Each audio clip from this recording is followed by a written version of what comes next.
മലപ്പുറം മേലങ്ങാടി മണ്ണാരിൽ 13-കാരിയെ മരിച്ചിലയിൽ കണ്ടെത്തി. Mobile phone ഉപയോഗിച്ചതിന് വീട്ടിൽ കുട്ടിയെ വഴക്കു പറഞ്ഞിരുന്നു. പിന്നാലെയാണ് കുട്ടിയെ മരിച്ചിലയിൽ കണ്ടെത്തിയത്.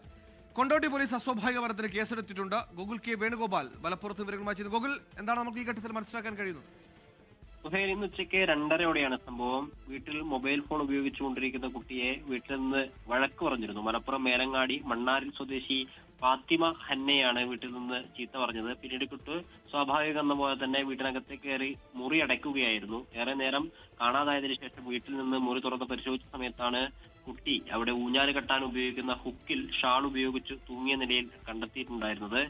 സ്വാഭാവികം എന്ന നിലയിൽ തന്നെയാണ് വീട്ടിൽ ഒരു വഴക്ക് പറഞ്ഞതിന് വീട്ടിലേക്ക് കയറി പിണങ്ങിയിരിക്കുകയാണ് എന്നാണ് വീട്ടുകാർ കയറിയത് മനസ്സിലാക്കിയത്. പക്ഷെ പിന്നീട് ഏറെ നേരം പുറത്തേക്ക് കാണാത്തതിനെ ചൊല്ലി വീട്ടിനകത്ത് മുറി തുറന്ന് പരിശോധിച്ച സമയത്താണ് ഇത്തരത്തിലൊരു സംഭവം കണ്ടിട്ടുണ്ടായിരുന്നത്. കുട്ടിക്ക് 13 വയസ്സ് മാത്രമാണ് പ്രായം.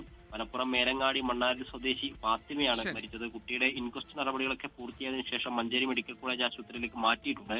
കൊണ്ടോട്ടി കാന്തക്കാട് GMUP സ്കൂളിൽ 7ാം ക്ലാസ്സിൽ പഠിക്കുന്ന വിദ്യാർത്ഥിയായിരുന്നു ഫാത്തിമ ഹന്ന. സുഹൈൽ, ലോകത്തെവിടെയായാലും ഏത് സമയത്തും 24 വാർത്തകളും ഓഗ്മെന്റഡ് റിയാലിറ്റി പാക്കേജുകളും എക്സ്പ്ലെയിനറുകളും വിശദമായി കാണാൻ ഞങ്ങളുടെ യൂട്യൂബ് ചാനൽ നിങ്ങൾക്ക് സബ്സ്ക്രൈബ് ചെയ്യാം.